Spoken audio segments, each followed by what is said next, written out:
طلب الحلال واجب علی کل مسلم، تو حلال کی کوشش کرو، یہ ہر مومن مسلمان پر واجب ہے فرائض کی۔ طلب الحلال فریضۃ بعد فریضہ، یہ ایک فرض جیسے نماز فرض ہے ایسے تم پر حلال رزق کمانا بھی فرض ہے۔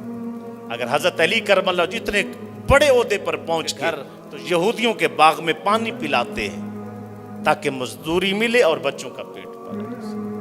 اسی طرح صاحبان حضرت صدیق اکبر رضی اللہ تعالیٰ کپڑے کا کاروبار کرتے ہیں۔ جب خلیفہ بنے تو سارا کچھ تو لگا چکے تھے دین پر، اب وہ تھوڑے سے کپڑے تھے وہ سر پہ رکھ کے تو بازار میں بیچنے کے لیے جا رہے ہیں۔ تو کہا گیا حضرت آپ خلیفۃ المومنین ہیں، مسلمین ہیں، آپ یہ جو ہے نا اصلاح و تربیت کے لیے ان پر محنت کریں کہ آپ کپڑے کا کاروبار کریں گے۔ کہا میں اپنے بچوں کا پیٹ کیسے پالوں؟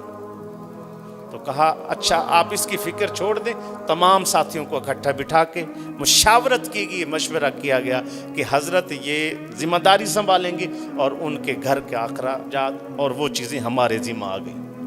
ہم یہ سجدوں سے اطاعت سے دو تسبیحوں سے سمجھتے ہیں کہ ہم بڑے مسلمان ہیں، لیکن دور سچی بات ہے دور تک بھی ہمارا ان بڑوں سے لگتا نہیں ہے کہ کوئی تعلق ہو۔ ایک دن حضرت گھر میں گئے، گھر میں تشریف فرما ہوئے تو کیا دیکھا؟ گھر میں شیرینی پکی ہے، میٹھا پکا ہوا۔ آپ نے فرمایا یہ میٹھا کدھر سے آیا؟ کہا جی گھر میں خود پکایا ہے۔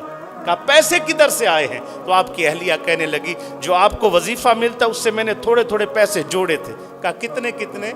کہا اتنے اتنے۔ حضرت نے واپس جا کے کہہ دیا کہ میری اتنی تنخواہ زیادہ ہے، آج کے بعد مجھے تنخواہ اتنی دی جائے، یہ زیادہ آ رہی ہے۔ وہ لوگ تھے جو دین کا کام بھی کر گئے، جن کو اللہ نے اتنی ہمت دی ہوئی تھی۔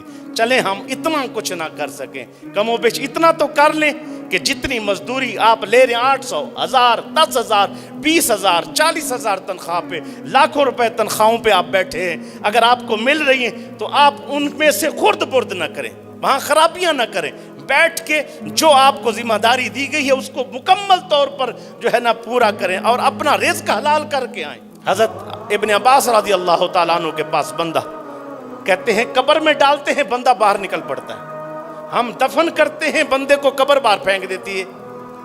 3 دفعہ ایسا کیا ہے قبر اس کو باہر پھینک دیتی ہے۔ آپ نے فرمایا اس کو اس میں دفن کر دو، قبر میں دفن کرو اور اس کے بعد اس کو کھول کے قبر کو دیکھو کہ اس کے اندر کیا ہے۔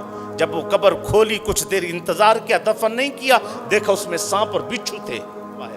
کہا جی اس کا گناہ کیا تھا؟ کہا اس کی بیوی سے جا کے پوچھو اس کا کیا گناہ تھا۔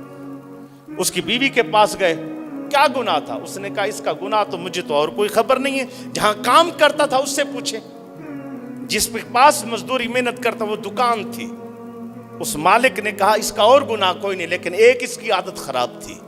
وہ کیا تھا؟ جو سودا پڑا ہوتا تھا، یعنی بادام ہے، الائچیاں پڑی ہیں، یا مثال کے طور پہ کوئی ایسی چیز کھانے والی دکان پہ تھی تو بغیر اجازت کے یہ وہ چیزیں کھا لیتا تھا۔ حضرت ابن عباس کے پاس ہے صرف ایک شکایت ملی ہے کہ بغیر اجازت کے دکان سے چیزیں کھا لیتا تھا۔ تو حضرت فرمانے لگے اس کی سزا یہی بنتی تھی کہ وہ رزق حرام کھاتا رہا ہے، امانت میں خیانت کرتا رہا ہے، اس لیے اس کو اس کی سزا ملی۔ یہ اللہ نے ہم لوگوں کو دکھایا ہے، ایک کو تکلیف دے کے دوسروں کو خبر دی جاتی ہے۔